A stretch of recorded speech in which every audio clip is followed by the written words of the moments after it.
ਹੁਕਮੀ ਹੋਵਨ ਆਕਾਰ ਹੁਕਮ ਨ ਕਿਹਾ ਜਾਈ।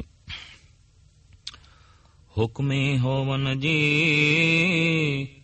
ਹੁਕਮ ਮਿਲੈ ਵਡਿਆਈ। ਹੁਕਮੀ ਉੱਤਮ ਨੀਚ ਹੁਕਮ ਲਿਖ ਦੁਖ ਸੁਖ ਪਾਈਐ। ਇਕ ਨਾ ਹੁਕਮੀ ਬਖਸ਼ੀਸ ਇਕ ਹੁਕਮੀ ਸਦਾ ਭਵਾਈਐ। ਹੁਕਮੇ ਅੰਦਰ ਸਭ ਕੋ ਬਾਹਰ ਹੁਕਮ ਨ ਕੋਏ। ਨਾਨਕ ਹੁਕਮੇ ਜੇ ਬੁਝੈ ਤਹੋ ਮੈਂ ਕਹੇ ਨ ਕੋਏ। ਮਨੁੱਖ ਤੇ ਪਰਮਾਤਮਾ ਦੇ ਵਿਚਕਾਰ ਜੋ ਪਾਲ ਹੈ, ਜੋ ਦੀਵਾਰ ਹੈ, ਉਹ ਝੂਠ ਦੀ ਹੈ, ਉਹ ਕੂੜ ਦੀ ਹੈ। ਉਸ ਕੂੜ ਦੀ ਦੀਵਾਰ ਨੂੰ ਕਿਵੇਂ ਤੋੜੀਏ? ਕਿਉਂ ਸਚਿਆਰਾ ਹੋਈਏ? ਕਿਉਂ ਕੂੜੈ ਟੁੱਟੈ ਪਾਲ। ਮਨੁੱਖ ਦੀ ਮੰਜ਼ਿਲ ਸੱਚ ਹੈ, ਮਨੁੱਖ ਦੀ ਚਾਹਤ ਸੱਚ ਹੈ, ਮਨੁੱਖ ਦੇ ਪ੍ਰਾਣਾਂ ਦੀ ਪਿਆਸ ਸੱਚ ਹੈ, ਮਨੁੱਖ ਦਾ ਭਵਿਸ਼ ਸੱਚ ਹੈ।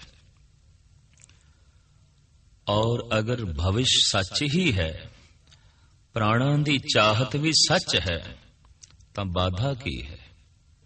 ਫਿਰ ਰੋਕ ਕੀ ਹੈ? ਰੋਕ ਹੈ ਕੂੜ, ਰੋਕ ਹੈ ਝੂਠ। ਚਾਹਤ ਸੱਚ ਦੀ ਹੈ ਤਾਂ ਫਿਰ ਝੂਠ ਰੋਕ ਕਿਸ ਤਰ੍ਹਾਂ ਹੋ ਗਈ? ਕੂੜ ਬਾਧਾ ਕਿਸ ਤਰ੍ਹਾਂ ਬਣ ਗਿਆ? ਦਰਅਸਲ ਚਾਹਤ ਸੱਚ ਦੀ ਜ਼ਰੂਰ ਹੈ, ਪਰ ਕਸ਼ਿਸ਼ ਝੂਠ ਦੀ ਵੀ ਹੈ। ਪ੍ਰਾਣਾਂ ਦੇ ਚ ਪਿਆਸ ਸੱਚ ਦੀ ਜ਼ਰੂਰ ਹੈ, ਪਰ ਅਸਰ ਕੂੜ ਦਾ ਵੀ ਹੈ। ਇਸੇ ਨੂੰ ਕਹਿੰਦੇ ਨੇ ਕਿ ਮਨੁੱਖ ਦੁਬਦਾ ਦੇ ਚ ਜੀਵਦਾ ਹੈ, ਸੱਚ ਦੀ ਚਾਹਤ ਦੇ ਚ ਜੀਵਦਾ ਹੈ, ਕੂੜ ਦੀ ਕਸ਼ਿਸ਼ ਦੇ ਚ ਜੀਵਦਾ ਹੈ। ਸੱਚ ਦੀ ਪਿਆਸ ਦੇ ਚ ਜੀਵਦਾ ਹੈ, ਝੂਠ ਦੇ ਅਸਰ ਦੇ ਚ ਜੀਵਦਾ ਹੈ। ਜੀਵਨ ਦੋ ਪਾਸੇ ਹਰ ਵਕਤ ਰਾਗਬ ਹੁੰਦਾ ਹੈ। ਇੰਜ ਸਮਝੋ, ਇੱਕ ਪੈਰ ਅੱਗੇ ਰੱਖਿਆ, ਇੱਕ ਕਦਮ ਪਿੱਛੇ ਰੱਖਿਆ, ਮਨੁੱਖ ਉੱਥੇ ਦਾ ਉੱਥੇ ਹੀ ਰਿਹਾ। ਪ੍ਰਾਣਾਂ ਵਿੱਚ ਸੱਚ ਦੀ ਪਿਆਸ ਨੇ ਅੱਗੇ ਜਾਣ ਤੇ ਮਜਬੂਰ ਕੀਤਾ, ਕੂੜ ਦੇ ਅਸਰ ਨੇ ਫਿਰ ਪਿੱਛੇ ਖਿੱਚਿਆ। ਸੱਚ ਦੀ ਤੜਪ ਅੱਗੇ ਲੈ ਗਈ, ਕੂੜ ਦੀ ਕਸ਼ਿਸ਼ ਪਿੱਛੇ ਲੈ ਗਈ। ਨਿਰੰਕਾਰ ਦਾ ਰਸ ਅੱਗੇ ਲੈ ਗਿਆ, ਸੰਸਾਰ ਦਾ ਰਸ ਪਿੱਛੇ ਲੈ ਗਿਆ। ਆਤਮਾ ਦੇ ਰਸ ਨੇ ਅੱਗੇ ਜਾਣ ਤੇ ਮਜਬੂਰ ਕੀਤਾ, ਸਰੀਰ ਦੇ ਰਸ ਨੇ ਪਿੱਛੇ ਖਿੱਚ ਕੇ ਸੁੱਟ ਦਿੱਤਾ। ਇਸ ਤਰ੍ਹਾਂ ਮਨੁੱਖ ਦੀ ਜ਼ਿੰਦਗੀ ਦੁਬਦਾ ਦੇ ਚ ਬਤੀਤ ਹੁੰਦੀ ਹੈ। ਦੁਬਦਾ ਦਾ ਮਤਲਬ ਦੋ ਪਾਸੇ ਦੀ ਧਾਵਣਾ, ਦੋ ਪਾਸੇ ਦੀ ਭਟਕਣਾ। ਤੋ ਮੰਜ਼ਿਲ ਮਨੁੱਖ ਦੀ ਸੱਚ ਹੈ, ਪਹੁੰਚਣਾ ਮਨੁੱਖ ਨੇ ਸੱਚ ਤੱਕ ਹੈ, ਬਾਧਾ ਕੂੜ ਹੈ। ਇਸ ਕੂੜ ਦੀ ਪਾਲ ਨੂੰ, ਇਸ ਕੂੜ ਦੀ ਕੰਧ ਨੂੰ ਕਿਵੇਂ ਤੋੜੀਏ? ਕਿਉ ਸਚਿਆਰਾ ਹੋਈਏ, ਕਿਉ ਕੂੜੈ ਟੁੱਟੇ ਪਾਲ।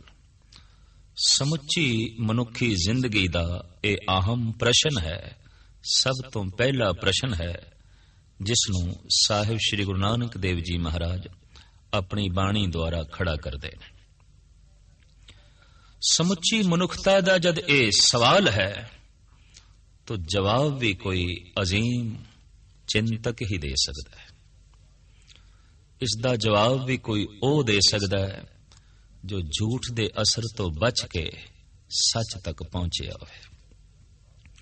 ਇਹਦਾ ਸਹੀ ਮਾਇਨਿਆਂ ਦੇ ਜਵਾਬ ਵੀ ਉਹ ਦੇ ਸਕਦਾ ਹੈ ਜੋ ਸਰੀਰ ਦੇ ਤਲ ਤੋਂ ਉੱਚਾ ਉੱਠ ਕੇ ਜ਼ਮੀਰ ਦੇ ਤਲ ਤੇ ਪਹੁੰਚਿਆ ਹੋਵੇ। ਤਾਂ ਸਵਾਲ ਤੇ ਬਹੁਤ ਵੱਡਾ ਹੈ, ਕਿਵੇਂ ਸਚਿਆਰ ਹੋਈਏ? ਕਿਉਂਕਿ ਪ੍ਰਮਾਤਮਾ ਜੇ ਸੱਚ ਹੈ ਤਾਂ ਸੱਚ ਵਿੱਚ ਸਚਿਆਰ ਹੀ ਲੀਨ ਹੋ ਸਕਦਾ ਹੈ, ਕੁੜਿਆਰ ਲੀਨ ਨਹੀਂ ਹੋ ਸਕਦਾ। ਕਿਉਂ ਕਿ ਇੱਕ ਰੱਬੀ ਨਿਯਮ ਹੈ, ਸਜਾਤੀ ਮੇਲ ਹੋ ਸਕਦਾ ਹੈ, ਵਿਜਾਤੀ ਮੇਲ ਨਹੀਂ ਹੁੰਦਾ। ਰੋਸ਼ਨੀ ਵਿੱਚ ਰੋਸ਼ਨੀ ਸਮਾ ਸਕਦੀ ਹੈ, ਪਰ ਰੋਸ਼ਨੀ ਤੇ ਅੰਧਕਾਰ ਦਾ ਕੋਈ ਮੇਲ ਨਹੀਂ ਹੈ। ਸੁਗੰਧੀ ਵਿੱਚ ਹੋਰ ਸੁਗੰਧੀ ਮਿਲਾਈ ਜਾ ਸਕਦੀ ਹੈ, ਪਰ ਸੁਗੰਧ ਤੇ ਦੁਰਗੰਧ ਦਾ ਕੋਈ ਮੇਲ ਨਹੀਂ ਹੈ। ਦੁੱਧ ਵਿੱਚ ਹੋਰ ਦੁੱਧ ਮਿਲਾਇਆ ਜਾ ਸਕਦਾ ਹੈ, ਪਰ ਦੁੱਧ ਤੇ ਸ਼ਰਾਬ ਦਾ ਕੋਈ ਮੇਲ ਨਹੀਂ, ਕਿਉਂਕਿ ਦੋਵੇਂ ਵਿਜਾਤੀ ਨੇ। ਸ਼ਰਾਬ ਤੇ ਦੁੱਧ ਦੋਵੇਂ ਵਿਜਾਤੀ ਨੇ। ਤੋ ਸੱਚ ਤੇ ਕੂੜ ਦੋਵੇਂ ਵਿਜਾਤੀ ਨੇ। ਸੱਚ ਵਿੱਚ ਸਚਿਆਰ ਹੀ ਲੀਨ ਹੋ ਸਕਦਾ ਹੈ, ਕੁੜਿਆਰ ਨਹੀਂ। ਸਿਰਫ ਮਨੁੱਖ ਨੇ ਸਚਿਆਰ ਹੋਣਾ ਹੈ, ਤੇ ਸਚਿਆਰ ਹੁੰਦਿਆਂ ਹੀ ਪ੍ਰਤੀਤ ਹੋ ਜਾਂਦਾ ਹੈ ਕਿ ਮੈਂ ਸੱਚ ਤੱਕ ਪਹੁੰਚ ਗਿਆ, ਮੈਂ ਮੰਜ਼ਿਲ ਨੂੰ ਛੂ ਲਿਆ, ਸੱਚ ਦਾ ਮਿਲਨ ਹੋ ਗਿਆ। ਸੱਚ ਦਾ ਮਿਲਨ ਪਰਮ ਵਿਸ਼ਰਾਮ ਦਾ ਮਿਲਨ, ਸੱਚ ਦਾ ਮਿਲਨ ਪਰਮ ਆਨੰਦ ਦਾ ਮਿਲਨ, ਸੱਚ ਦਾ ਮਿਲਨ ਜੀਵਨ ਦੇ ਮੂਲ ਦਾ ਮਿਲਨ, ਸੱਚ ਦਾ ਮਿਲਨ ਖੁਸ਼ੀਆਂ ਦਾ ਮਿਲਨ, ਸੱਚ ਦਾ ਮਿਲਨ ਜਿਸ ਵਿੱਚ ਜਨਮ ਨਹੀਂ, ਜਿਸ ਵਿੱਚ ਮਰਨ ਨਹੀਂ, ਔਰ ਸੱਚ ਦਾ ਮਿਲਨ ਪ੍ਰਕਾਸ਼ ਦਾ ਮਿਲਨ ਹੈ। ਸੱਚ ਦਾ ਮਿਲਨ ਖੇੜਿਆਂ ਦਾ ਮਿਲਨ ਹੈ। ਕੂੜ ਦੁੱਖ ਹੈ, ਕੂੜ ਕਲੇਸ਼ ਹੈ, ਕੂੜ ਵਿਪਤਾ ਹੈ, ਕੂੜ ਕੇਵਲ ਕਲਪਨਾ ਮਾਤਰ ਹੈ, ਕੂੜ ਸੁਪਨ ਹੈ, ਸੱਚ ਹਕੀਕਤ ਹੈ, ਸੱਚ ਵਾਸਤਵਿਕ ਹੈ, ਕੂੜ ਤੇ ਕੇਵਲ ਸੁਪਨ ਹੈ। ਲੇਕਿਨ ਸੁਪਨੇ ਦੀ ਆਪਣੀ ਮਹਾਨਤਾ ਹੈ। ਸੁਪਨਾ ਵੀ ਮਨੁੱਖ ਦੇ ਉੱਤੇ ਆਪਣਾ ਅਸਰ ਛੋੜਦਾ ਹੈ। ਇਸ ਵਾਸਤੇ ਕੋਈ ਵਾਸਤਵਿਕ ਜੀਵਨ ਬਤੀਤ ਕਰਦਾ ਹੈ, ਕੋਈ ਸੁਪਨ ਜੀਵਨ ਬਤੀਤ ਕਰਦਾ ਹੈ, ਕੋਈ ਹਕੀਕਤ ਦੇ ਚ ਜੀਵਦਾ ਹੈ, ਕੋਈ ਸੁਪਨਿਆਂ ਦੀ ਦੁਨੀਆ ਚ, ख्वाब ਦੀ ਦੁਨੀਆ ਚ ਜੀਵਦਾ ਹੈ।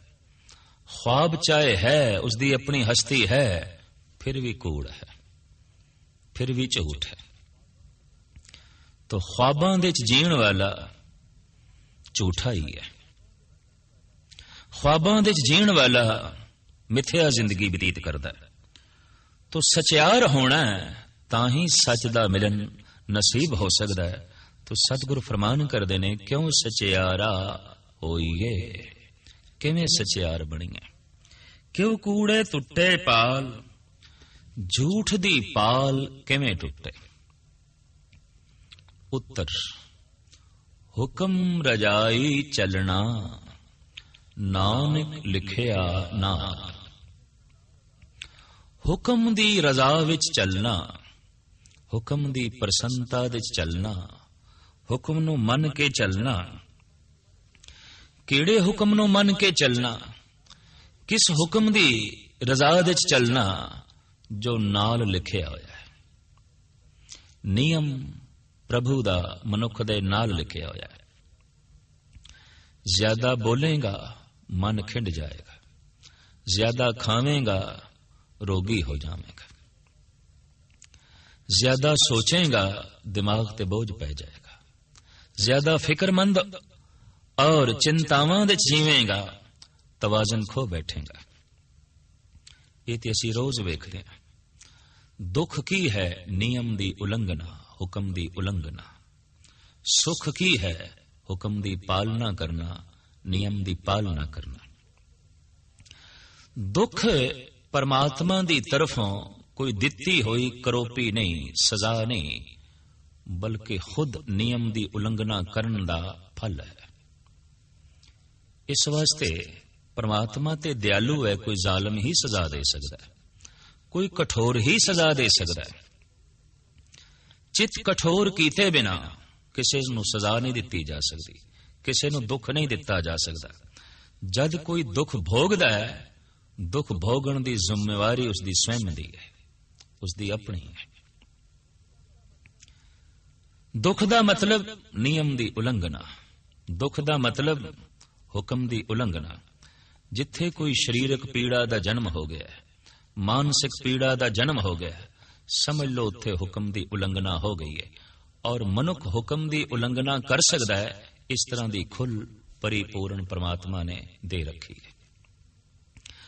अगर इतनी खुल भी नहीं दिती ते सिर्फ मजबूरी हुक्म मनना ही है ते हुक्म नु मन के ही जीवना है, तो फिर उपदेश संदेश देने की भी कोई लोड़ नहीं कि ऐ बंदे तू प्रभु दा हुक्म मन, उसदे हुक्म दे जी, ओदी रजा दे जी। अगर रजा तो उल्ट मनुख जी ही नहीं सकदा तो रजा दे चलन दा उपदेश बेमैनी है। हुक्म नु मनुख रद्द ही नहीं कर सकदा तो हुक्म दे चलन दा उपदेश की मैंने रखदा है। और यही मनुख दी महानता है कि हुक्म दी पालना भी कर सकदा है, हुक्म दी उलंघना भी कर सकदा है, रजा दे च भी राजी रह सकदा है, रजा तो उल्ट भी चल सकदा है। रजा दे च चलन नाल मनुख नूं सुख मिलदा है और प्रभु दी यही रजा है कि जीव सुख भोगन, जीव आनंद माणन, जीव प्रसन्न रहन, जीव खिड़े रहन। पर जे हुण नियम दी उलंघना कीती है, ये प्रभु दी रजा नहीं है, ये उसकी चाहत नहीं है, लेकिन उसने खुल दिती है, ये भी उसकी दया है, ये भी उसकी बख्शिश है, ये भी उसकी रहमत है। जैसे नियम दी उलंघना होई वैसे ही दुखां दा जन्म हो गया। जैसे मनुख अख बंद करके भी चल सकता है, अखां खोल के भी चल सकता है, पर अख बंद करके चलेगा ठोकर खा जाएगा, गिरेगा, चोटां लगणगियां। और जद चोटां लगन, जख्म पहुंचन ते गिला करे प्रभु ते मैं ठोकर खा गया, तो प्रभु ऐसा कह सकता है तो नियम दी उलंघना की थी, अख खोल के चलना सी, वेख के चलना सी। साहेब गुरु ग्रंथ साहब जी महाराज दी बाणी दा बड़ा सुंदर एक वाक है कि कबीर मन जाने सब बात, जानत ही अवगण करे, काहे की कुसलात, हाथ दीप कुए परे। मनुख दे हथ दे च बुद्धि दा दीपक प्रभु ने पकड़ा दिता है, तू इस रोशनी दे च अपना जीवन बतीत कर।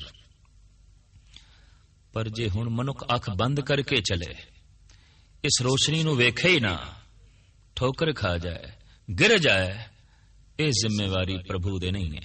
गुरु नानक देव जी महाराज दा फरमान, आपे दोष न देई करता, जम कर मुगल पठाया। करते पुरख ते कोई दोष नहीं आउंदा, प्रभु ते कोई दोष नहीं आउंदा। जीव जद नियम दी उलंघना करदा है तो दुख भोगण दे कोई ना कोई कारण वसीले पैदा ही हो जांदे ने। मनुख नूं दुखी होना ही पैंदा है, मनुख नूं विपता सहेड़नी पैंदी है। तो सुख प्रभु दी रजा है, प्रभु दी चाहत है, प्रभु दी मंग है। प्रभु ये चाहुंदा है जीव सुखी रहें, पर रजा तो मनुख उल्ट चलिया, हुक्म तो मनुख उल्ट चलिया, नियम दी उलंघना कीती तो सिवाय दुख तो होर कुछ नहीं है। असी देखते हैं कि सड़क ते चलन वालियां वास्ते बकायदा ट्रैफिक नियम, रस्ते दे चलन दे नियम निर्धारित किए गए ने। वो महज इस वास्ते किए गए ने कि टकराव ना होवे, किधरे खामा खाई किसी दी जान ना चली जाए। और कोई मनुख ये आखे और दावे नाल आखे कि मैं चलना ते सड़क ते है, नियम दी पालना नहीं करनी, मैं ट्रैफिक रूल दी पाबंदी नहीं रखनी, गिरेगा, चोट खाएगा। वो जिम्मेवारी गिरन वाले दी है, नियम ते बन चुके हैं। तो प्रभु ने भी संसार दे जीवन नू चलाण दे नियम बना रखे। नियम की ने? वो धर्म ग्रंथां दी बाणी, ये प्रभु दे नियम ने। महापुरुषां दे उपदेश, ये अकाल पुरख दे नियम ने। वो गाहे बगाहे दसदे रहंदे ने जिंदगी दे नियम ए ने, जीवन दे नियम ए ने। और जिथे नियम दी उलंघना कीती, सिवाय दुख तो होर कुछ नहीं होवेगा, सिवाय विपता तो होर कुछ नहीं होवेगा। उसे नियम नू गुरु नानक देव जी महाराज हुक्म कहंदे ने, ऐ बंदे उस दा ये हुक्म तेरे नाल लिखिया है। तू अखां दा गलत इस्तेमाल करेगा और ज्यादा इस्तेमाल करेगा, अखां रोगी होंगी। तू जुबान दे मिथ्या वाक रखेगा, रसना मैली हो जाएगी। तू किसे वास्ते मुश्किलां पैदा करेगा, स्वयं मुश्किलां दे जिंदगी बतीत करनी पेगी। ये प्रभु ने इस ढंग का नियम बना रखा है, जैसे धरती नूं एक बीज दे है, ओ बीज अनंत गुणा होके वापस आउंदा है, अटल नियम है। बीज चाहे चंगा बोईए ते चाहे माड़ा बोईए, चाहे किसी जहरीले बूटे का बीज बोईए ते चाहे किसी अमृत फल देने वाले फलदार दरख्त का बीज बोईए, एक बीज अनंत बीज होके प्रफुल्लित होंदा है। बोया होया एक दाना अनंत दाने होके वापस आउंदा है। हू बहू कर्म चाहे शुभ करिए चाहे अशुभ करिए, ये अनंत गुणा होके वापस आउंदा है। किसी नू सुख दिता है, अनंत गुणा सुख वापस आउंदा है। किसी नू हसाया है, हासियां नाल झोली भर जाती है। किसी नू तू एक फुल भेंट कीता है, समुचे रस्ते दे फुल बिछ जांदे ने। पर याद रख, तू किसी दे रस्ते दे सिर्फ एक कंडा रखे है, जिंदगी दी हर राह कंडियां तो बिना होर कुछ नहीं मिलेगा। तू सिर्फ एक रोड़ा ही किसी दे रस्ते दे रखे है, हुण जिधर जावेगा रोड़ियां ते ही चलना पेगा। इते दिता लईए अपना अण दिते किछ हथ ना आवे। जमीन नू जो कुछ देईए वापस आउंदा है, जगत नू जो कुछ देईए वापस आउंदा है, अनंत गुणा होके वापस आउंदा है। बस ये नियम है। दुखा नाल झोली भरी हुई है साडी, तो जगत नू दुख दिता होवेगा। हंजुआं नाल भरी हुई है साडी अख, किसी नू रोण ते मजबूर कीता होवेगा। एक आलम दा कहना है, माना कि इस जमीन को न गुलजार कर सके, कुछ खार कम ही कर गए गुजरे जिधर से। जिथों लंघे हां ये ठीक है कि समुची धरती नू गुलिस्तान नहीं बना सके, पर जिथों लंघे हां कंडे जरूर हूंजे ने, पत्थरां नू जरूर चुने ताकि लोकी आसानी नाल रस्तियां नू अबूर कर सकन। तो जो किसी दा रस्ता आसान करदा है, उस मनुख दे अपने रस्ते आसान हो जाते हैं। और जो किसी दा रस्ता मुश्किल करदा है, चारों पासे सिवाय मुश्किलां दे उसकी जिंदगी दे होर कुछ नहीं आउंदा। साहिब कहंदे ने यही हुक्म तेरे नाल लिखिया है। हुक्म रजाई चलना नानक लिखिया नाल, ये हुक्म तेरे नाल लिखिया है। इसनू तू मन भी सकदा है, इसनू तू ठुकरा भी सकदा है। नियम दी तू पालना भी कर सकदा है, नियम दी तू उलंघना भी कर सकदा है। और एक गल स्पष्ट है, अगर नियम दी उलंघना मनुख कर ही नहीं सकदा ते नियम दी पालना करना उसकी मजबूरी हो गए, तो नियम पालन करने का उपदेश देना व्यर्थ हो गया, फिजूल हो गया। इस्लामी साहित्य के अंदर एक बड़ी सुंदर गाथा है। हजरत अली पैगंबरी पुरुष मोहम्मद साहब नू पुछदे ने दस्त बस्ता, हजरत कुछ मैं भी कर सकदा या सब कुछ खुदा करदा है, अल्लाह करदा है? मोहम्मद साहब बड़े दूरदृष्ट और अक्सर पैगंबरी पुरुष बड़े बारीक बीन होंदे ने।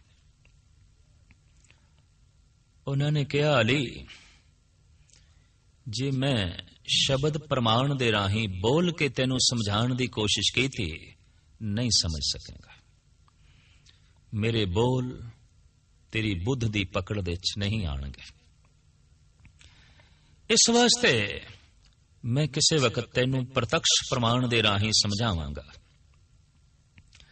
हजरत अली हाथ जोड़ के कहने लगा, ਬਈ ਪਿਆਸ ਮੈਨੂੰ ਹੁਣ ਹੈ, ਪਾਣੀ ਵੀ ਹੁਣ ਪਿਲਾਓ। ਪ੍ਰਸ਼ਨ ਮੇਰੇ ਪ੍ਰਾਣਾਂ ਚ ਹੁਣ ਨਿਕਲਿਆ, ਕੁਛ ਮੈਂ ਵੀ ਕਰ ਸਕਦਾ ਜਾਂ ਸਭ ਕੁਝ ਖੁਦਾ ਕਰਦਾ। ਪਤਾ ਨਹੀਂ ਇਹ ਪਿਆਸ ਫਿਰ ਰਵੇ ਜਾਂ ਨਾ ਰਹੇ। ਇਸ ਵਾਸਤੇ ਇਸ ਦੀ ਪੂਰਤੀ ਹੁਣ ਕਰੋ, ਹੁਣੇ ਹੀ ਮੈਨੂੰ ਸਮਝਾਓ। तो मोहम्मद साहब कहने लगे, अली तू अपना एक पैर जमीन तो उठा ले, चुक ले। एकदम सज्जा पैर हजरत अली ने जमीन तो चुक लिया। मोहम्मद साहब कहने लगे, हुण दूसरा भी उठा, दूसरा पैर भी जमीन तो चुक।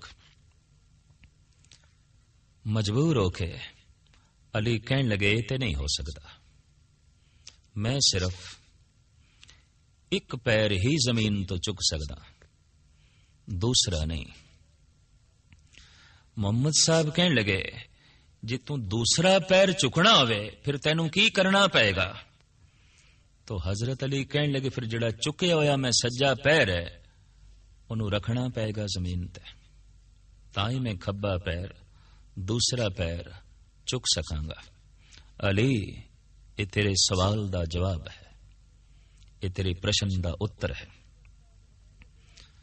दस्त बस्ता अली कहने लगे, मैं नहीं समझिया। तो मोहम्मद साहब कहने लगे, तू एक पैर चुकन दी सुतंत्रता रखदा है, जमीन तो चुक सकदा, खुल है, और तू सज्जा पैर चुकिया, पर तू चाहता ते खब्बा पैर भी चुक सकदा सी। जरूरी नहीं कि सज्जा पैर जमीन तो चुकना सी, खब्बा भी चुक सकदा सी। पर जे एक दफा सज्जा पैर जमीन तो चुक लिया तो उसे वक्त खब्बा पैर चुकना औखा हो जाता है, औखा हो जाता है। ऐ मनुख, तू शुभ कर्म भी कर सकदा है, अशुभ कर्म भी कर सकदा है। अली, पर जे एक दफा अशुभ कर्म दी चोण कर लई फिर शुभ कर्म करना औखा हो जाएगा, और ये उदों ही हो सकता है जद अशुभ कर्म दा पैर तू रख देंगे तां ही शुभ कर्म कर सकेगा, वरना नहीं। कर्म करने दी तेरी स्वतंत्रता है, फल खुदा दे हथ च है, फल हथ अल्लाह दे हथ च है, इत्थों तू पतंत्र है। तू ये आखें बीज ते मैं बो दिता है, फल मैं नहीं खाना, फल तेनू खाना ही पेगा। फल अपनी झोली दे तेनू रखना ही पेगा। कर्म योगी श्री कृष्ण जी दा भी ऐसा ही कहना है, ऐ अर्जन कर्म तेरे हथ च, फल मेरे हथ च। हिंदुस्तान दे तमाम रहबरी पुरुषां दा यही कुछ कहना, ते कर्म करन दी पूरी ऐ मनुख तेरी स्वतंत्रता है। गुरु नानक दी शिक्षा दीक्षा भी यही है। उदम करेंदियां जीव तू, कमावदियां सुख भुंच, ध्यावदियां तू प्रभु मिल, नानक उतरी चिंत उदम कर। इहदा मतलब है उदम करन दी समर्था मनुख दे कोल है, पर आलस होने दा ढंग यह भी मनुख दे कोल है। मनुख आलसी भी रह सकता है, मनुख उदम भी कर सकता है, मनुख शुभ कर्म भी कर सकता है, मनुख अशुभ कर्म भी कर सकता है। मनुख अखां खोल के भी चल सकता है, मनुख अखां बंद करके भी चल सकता है। तो दुख की है नियम दी उलंघना, नियम दी सूझ नहीं, नियम दी समझ नहीं, प्रभु दी देन दी समझ नहीं। और जद नियम दी समझ ना आवे ते मनुख नियम दी उलंघना करे, दुख झोली दे च पै जांदा है। जद भी मनुख कोई दुखी है उन्होंने इतना ही समझ लेना चाहिए किधरे मेरे कोल हुक्म दी उलंघना हो गई है, किधरे मेरे कोल नियम दी उलंघना हो गई है। जिस तरह किसी देश दा राज प्रबंध चलता है ते राजसी कानून नियम बना दिते जाते हैं, पर मनुख उस नियम की उलंघना भी करता है, फिर राज दंड मिलता उसनूं, कानून उसनूं सजा देंदी है, कानून की दृष्टि दे वो मुजरम होंदा है। इस तरह प्रभु ने नियम बना रखे ने। जिथे मनुख नियम की उलंघना करता है तत् छिन उसे वक्त दुख उसकी झोली च पै जाता है, प्रभु अपनी तरफों बिल्कुल निर्लेप है, तटस्थ है, एक पासे बैठा वेखे वख इकेला। तो साहब कहते हुक्म रजाई चलना, नानक लिखिया नाल। उस हुक्मी दी रजा दे चलना। केड़े हुक्म दी रजा दे चलना? जो हुक्म नाल लिखिया होया है। बस रजा दे चलदियां ही झूठ दी कंध ढह जाती है, झूठ दी पाल टुट जाती है, मनुख सचियार हो जाता है, सच दी लीनता हो जाती है। वो हुक्मी जद इतना वड्डा है तो उसदे हुक्म दे की कुछ हो रहा है। कुदरती गल है, जद हुक्मी वड्डा है तो उसका हुक्म भी बहुत वड्डा होगा। जद वो आप वड्डा है तो उसकी मर्यादा भी बहुत वड्डी होगी। उसदे हुक्म दे की कुछ हो रहा है। जगत गुरु बाबा फरमान करते ने, हुक्मी होवन आकार, हुक्म न कहा जाए। उसदे बनाए हुए नियम दे मुताबिक ही आकार बनते ने। आकार खंडा ब्रह्मंडां दे, ग्रह नक्षत्रां दे। आकार पहाड़ां दे, दरियावां झीलां ते सागरां दे। आकार पशु पंखियां दे, कीड़े मकोड़ियां दे, बनस्पति दे और मनुष्य दे। सब कुछ हुक्म दे है। भावें अजोके समय दे विज्ञान अपनी चरम सीमा ते पहुंचे है, लेकिन विज्ञान नूं अजे खून बनाने की जांच नहीं आई। भोजन तो खून किवें बनता है, रोटी तो खून किवें बनता है, इसकी सूझ समझ अजे तक विज्ञान नूं नहीं आ सकी। इस वास्ते बंदियां दा खून कढ़ के बोतलां दे भर के हस्पतालां दे रखना पैंदा। गल ते बिल्कुल मामूली।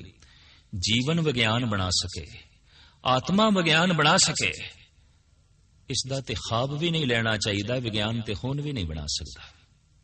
भोजन तो खून किवें बनता है, ये साइंस दी समझ तो परे है, ये विज्ञान दी समझ तो परे है। और गल बिल्कुल मामूली। हालांकि शरीर दे जो भोजन जांदा है वही भोजन खून बनता है। जो अन्न पानी असी खांदे हां यही खून बनता है। सारा अन्न पानी विज्ञानक दे अगों रख दो, आखो किसे आले नाल इसनूं खून बना दो। अजे विज्ञान दी पकड़ तो ये गल परे है, तो मनना पेगा सब कुछ उसदे हुक्म दे है। उसदे हुक्म दे की कुछ हो रहा है।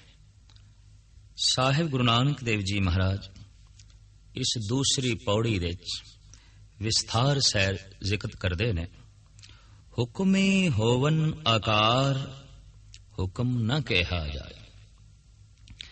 जितने शरीर ने, जितने वजूद ने, जितने आकार ने, सब मर्यादा दिच बने ने, सब हुक्मी दे हुक्म दिच बने ने। और किसे थां भी भुल नहीं, किसे थां भी कमी नहीं। हर वस्तु अपने आप दिच पूर्ण है। चाहे पहाड़ ने, नदी नाले ने, सागर ने, ग्रह नक्षत्र ने, कीड़े मकोड़े ने, पशु पंखी ने, हर वजूद अपनी थां ते अपने विच संपूर्ण है, मुकम्मल है। सो जितने आकार ने प्रभु दे बनाए हुए हुक्म द्वारा ही बने ने। साहिब कहते हुक्म न कहा जाए। हुक्म इतना वड्डा है कि निक्की जबान नाल कहा नहीं जा सकता। उस प्रभु दी बनाई मर्यादा इतनी लंबी है, इतनी महान है कि छोटी जी जबान नाल कथन करनी बहुत औखी, बहुत औखी। मूल गल इस पौड़ी दे च यह है कि सब कुछ हो रहा है, कीता नहीं जा रहा। एक मनुख रेल दे सफर कर रहा है, उन्हें बक्सा ते बिस्तरा भी अपने सिर दे उत्ते रखिया होया। नाल बैठे साथी पुछदे ने, ऐसा क्यों? सिर दे उत्ते तू बोझ क्यों चुकिया है? कहंदा है, मैं चाहना रेल दे उत्ते वजन ना होवे, पर इनू कौन दसे जिस रेल ते तू बैठा है उस समान दा बोझ भी उसे ही रेल दे उत्ते है। मनुख भुलेखे करके कह देंदा है, मैं कर ਰਿਹਾ ਕਰਤਾ ਭਾਵ ਆਪਣੇ ਵਿੱਚੋਂ ਪੈਦਾ ਕਰ ਲੈਂਦਾ ਹੈ, ਵਰਨਾ ਸਭ ਕੁਝ ਹੋ ਰਿਹਾ ਹੈ, ਕੀਤਾ ਨਹੀਂ ਜਾ ਰਿਹਾ। ਜੋ ਸਭ ਕੁਝ ਹੋ ਰਿਹਾ ਹੈ, ਇਹਨੂੰ ਸਮਝ ਲੈਣਾ ਹੀ ਧਰਮ ਹੈ, ਇਹਨੂੰ ਸਮਝ ਲੈਣਾ ਹੀ ਭਗਤੀ ਹੈ, ਇਸ ਨੂੰ ਸਮਝ ਲੈਣਾ ਹੀ ਰੂਹਾਨੀਅਤ ਹੈ।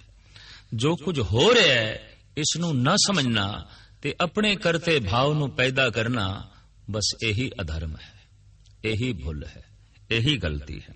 ਸਾਹਿਬ ਕਹਿੰਦੇ ਨੇ ਹੁਕਮ ਹੀ ਇਤਨਾ ਵੱਡਾ ਹੈ ਕਿ ਉਸ ਦਾ ਹੁਕਮ ਆਖਿਆ ਨਹੀਂ ਜਾ ਸਕਦਾ।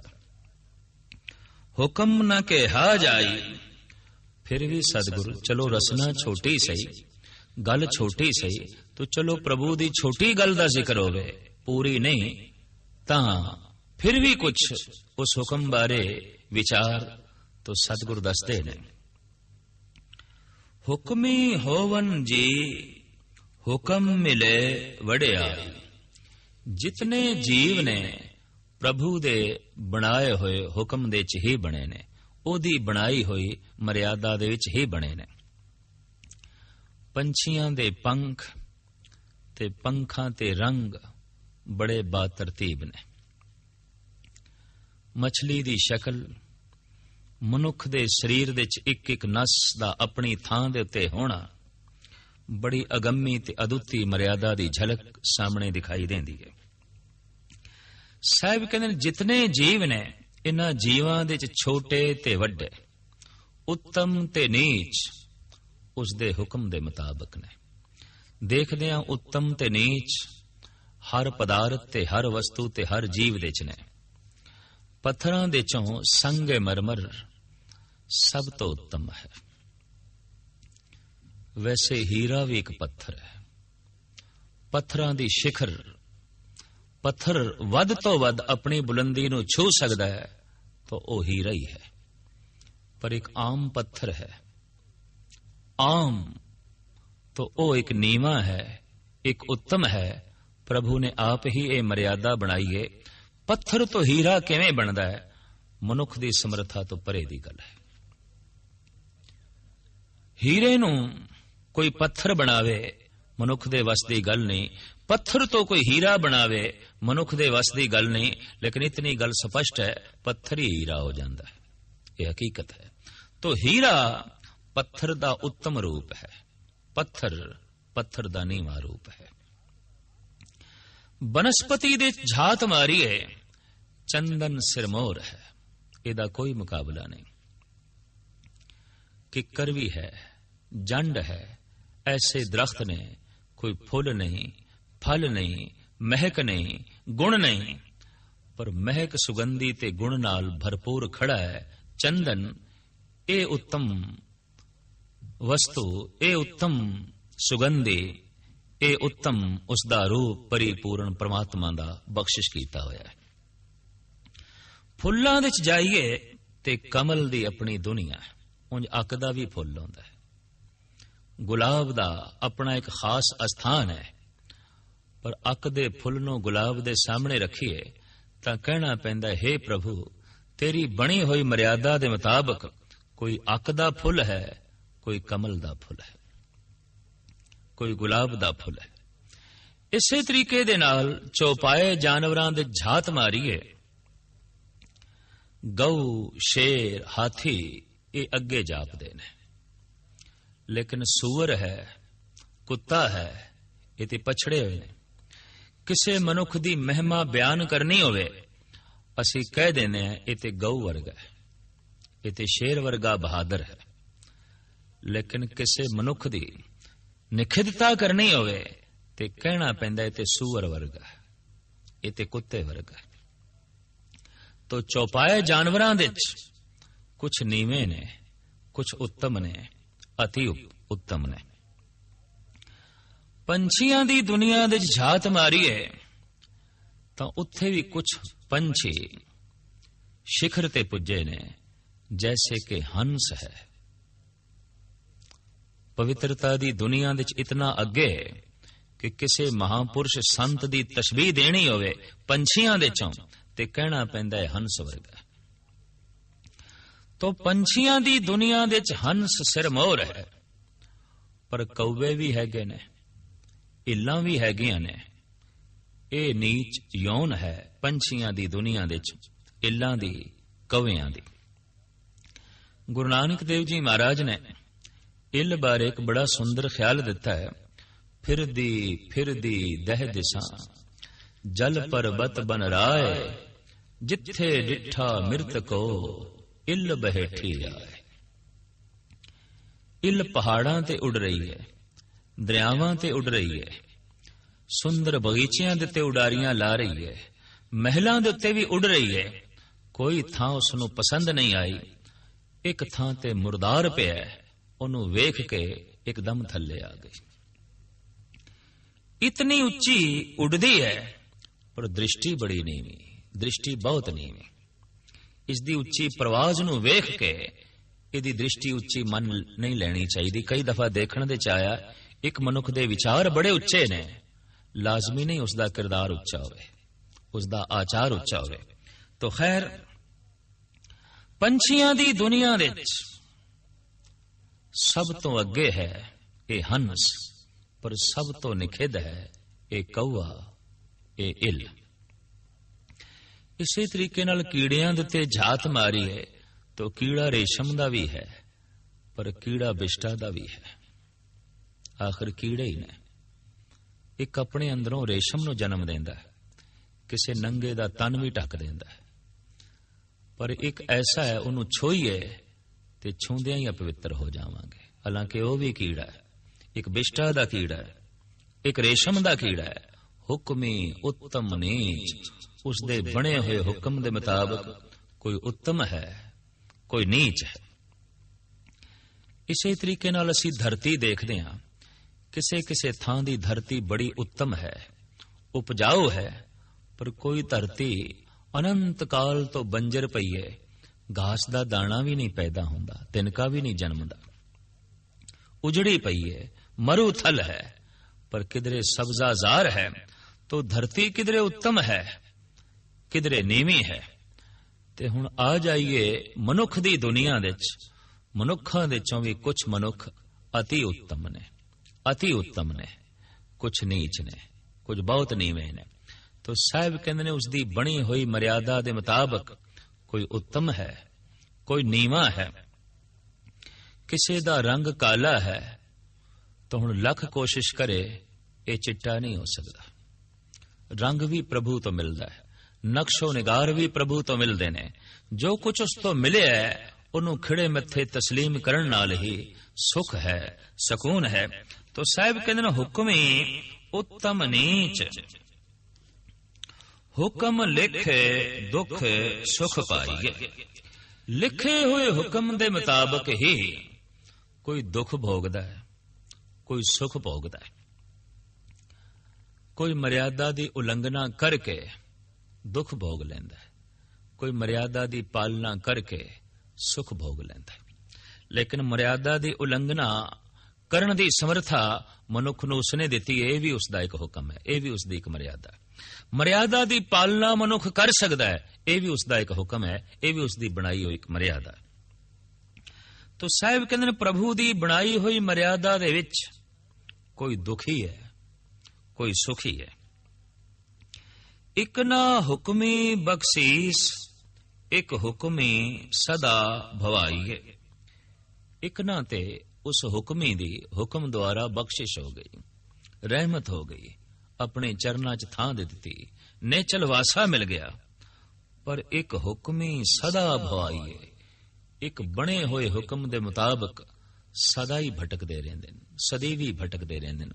जम जम मरे, मरे फिर जमे, बहुत सजाए पया देस लम्हे।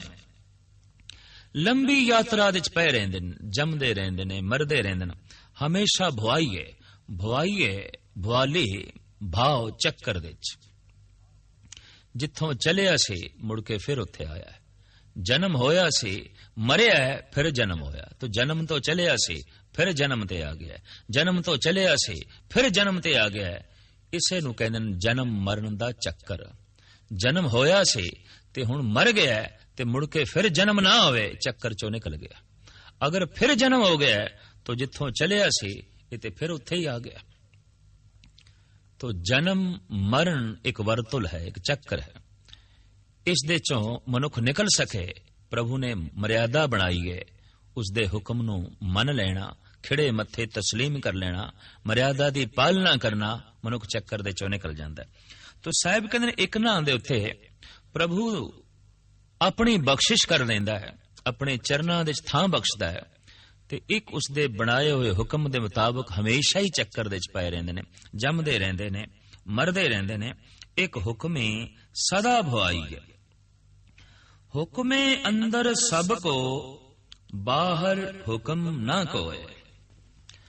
मच्छी जल दे च जिथे तक चाहे कलोल कर सकती है, दरिया दे एक किनारे तो लैके दूसरे किनारे तक भी जा सकती है, लेकिन मछली ये आखे मैं दरिया तो बाहर निकल के घूमना फिरना है, नहीं, ऐसा वो नहीं कर सकती। प्रभु ने जो मर्यादा बनाई है, मनुख उसकी मर्यादा दे विच ही रह के ही सब कुछ कर सकता है, उस तो बाहर नहीं। जो ताकत, जो समर्था, जो वेखण दी शक्ति, बोलण दी शक्ति, सोचण दी शक्ति, चलण दी शक्ति और करण दी शक्ति जो परिपूर्ण परमात्मा ने दे दी है, इसका कुछ भी मनुख उपयोग कर सकता है। जिस पासे नदी आ रही है उस पासे मछली जा सकती है, दूसरे पासे जा सकती है, एक तट ते जा सकती है, दूसरे तट ते जा सकती है।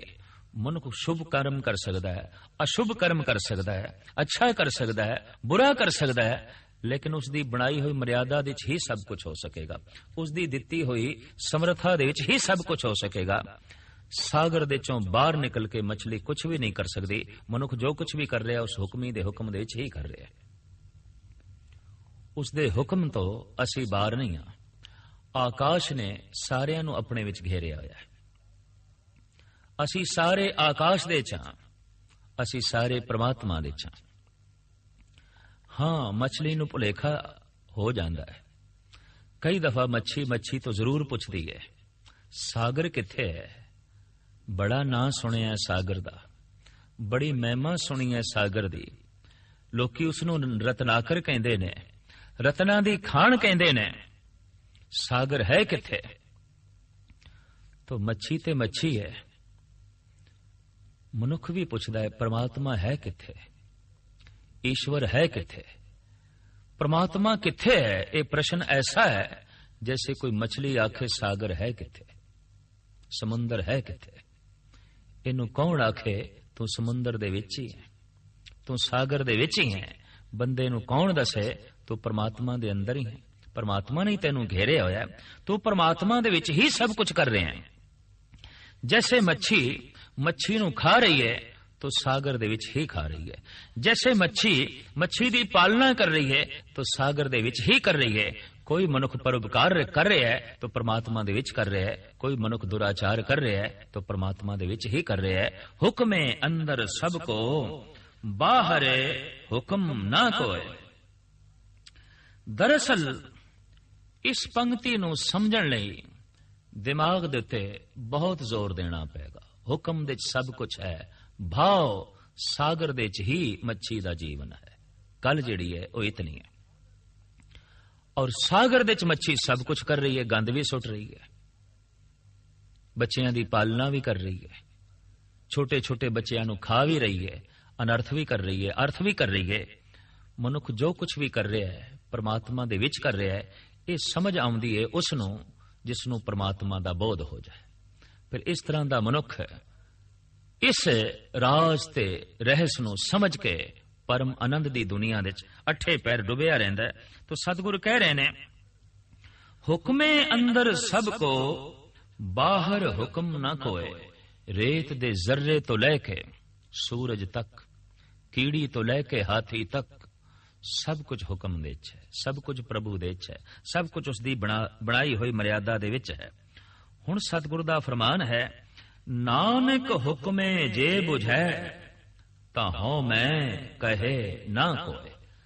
सतगुरु कहंदे ने इस हुक्म दी जे किधरे बंदे नू समझ आ जाए तां मनुख दा करता भाव खो जाएगा। उन्हें ये नहीं आखेगा मैं भी करता, मैं भी हां, हाँ मैं कहे ना कोय।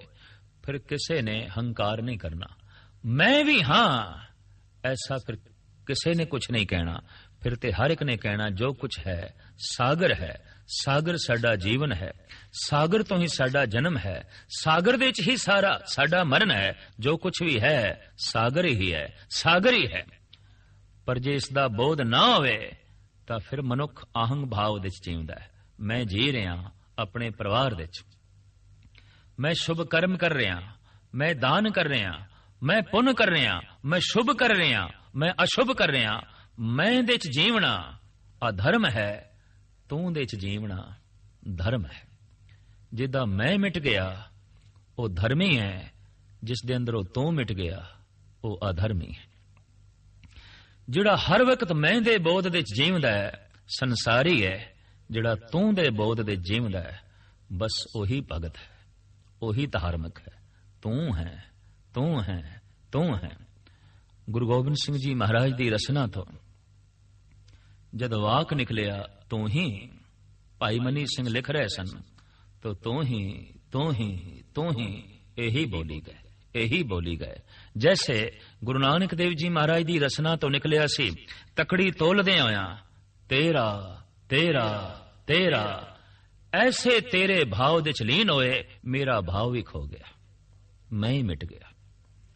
ते जब तेरा भाव भी रह जाए, मेरा मिट जाए, बस ये धर्म की शिखरता नूं मनुख ने छो लिया। ते जिथे तेरा ही मिट जाए, मेरा मेरा मेरा, जितना मेरा मेरा वधदा है उतना दुख वधदा है, जितना तेरा तेरा वधदा है उतनियां बरकतां वधदियां ने, उतना सुख वधदा है। सतगुरु दा फरमान भी है, जब लग मेरी मेरी करे तब लग काज एक नहीं सरे, जब मेरी मेरी मिट जाए तब प्रभ काज सवारे। जिथे मैं मिट जांदा है उत्थे फिर तू दा जन्म हुंदा है। भगत कबीर कहंदे ने तू तू करता तू भया, मुझ में रहा न हूं, जब आपा पर का मिट गया, जत देखा तत तू। किसी उर्दू दे शायर ने इस संबंध विच एक बड़ी सुंदर काल्पनिक गल अपने शेर विच कथन कीती है। बकरे दी बोली है मैं, बकरा मैं दे जींदा है। ते जितना संसार दे बकरा जबा कीता जांदा है शायद ही कोई होर जानवर कीता जांदा होवे, क्योंकि मैनू ते जबा करना ही पेगा। मैनू कुदरत नहीं प्रवान करदी, मैनू नहीं कबूल करदी। तो शायर कहंदा फखर बकरे ने किया, बस मेरे सिवा कोई नहीं, मैं ही मैं हूं बस जहां में, दूसरा कोई नहीं। जब न मैं तर्क की बेजरब बेबाक ने, फेर दी तब जल के गर्दन पर छुरी कसाब ने। गोश्त हड्डी जो था चमड़ा जो था जिसमें जार में, कुछ लुटा कुछ पिस गया कुछ बिक गया बाजार में। रह गई तांते फिकत मैं मनाने के लिए, ले गया नदाफ से धुन की बनाने के लिए। जरब की सोटों की जिस दम तांत घबराने लगी, मैं के बदले तू ही तू की बस सदा आने लगी। जिस दिन मैं मिटदा है उसे दिन ही तू दा जन्म होंदा है। तू पूजिया जांदा है, तू सदैवी है, तू अमर है, तू सच है, तू सुंदर है। मैं ते काल दे च हां, मैं करूप हां, मैं ते दुख हां, मैं ते अज्ञान हां। मैं करन वाला अज्ञान दे च जींदा है, मैं करन वाला दुख दे च जींदा है, मैं करन वाला चिंता दे च जींदा है। तू करन वाला और तू हो जान वाला परम आनंद दा रूप बन जांदा है। साहिब कहंदे नानक हुक्मे जे बुझे, ता हूं मैं कहे ना कोई। जिसनू हुक्म दी समझ पै जाए फिर उत्थे आहंग भाव मैं हां ये भाव मिट जांदा है। साडा जन्म हो गया है, सब कुछ हो रहा है, साडी चाहत नहीं सी। असी अपनी चाहत दे मुताबिक मां बाप नहीं चुने, हो गया है जन्म। अपनी चाहत दे मुताबिक अपना रंग रूप नहीं चुनिया, अपनी चाहत दे मुताबिक नक्शो निगार नहीं चुने, किसी ने दे दिते ने तो सब कुछ हो रहा है। जिसने दे दिता है, जो कुछ दे दिता है, इनू कबूल कर ले, इनू प्रवान कर ले।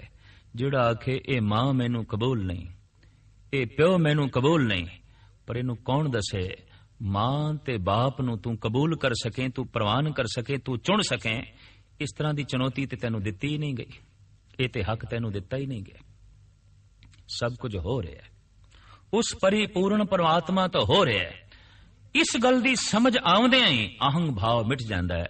बई जिस तरह मैनू मां बाप मिले ने, जिस तरह मैनू तन मिले है, इसी तरह जगत दे सब कुछ हो रहा है, कीता नहीं जा रहा। समझ आउंदियां ही मनुख परम विश्राम दे चला जाता है। समझ आउंदियां ही जन्म ते मरण दे चक्कर दे चों निकल जाता है। जिस दिन ये पूर्ण तौर ते बोध हो जाए सब कुछ हो रहा है। असी मकान बनाना होवे, मकान तो पुछदे नहीं तू बनना भी चाहना है कि नहीं। असी मकान ढाना होवे ते मकान तो पुछदे नहीं तू ढहना भी चाहना है कि नहीं। रब साथों नहीं पुछदा तू जमना भी चाहना है कि नहीं। रब साथों नहीं पुछदा तू मरना भी चाहना है कि नहीं। ए ते जोर न जीवन, मरण न जोर, ए जन्म मरण हमरे वस नाई। ये ते साडे वस दे च नहीं।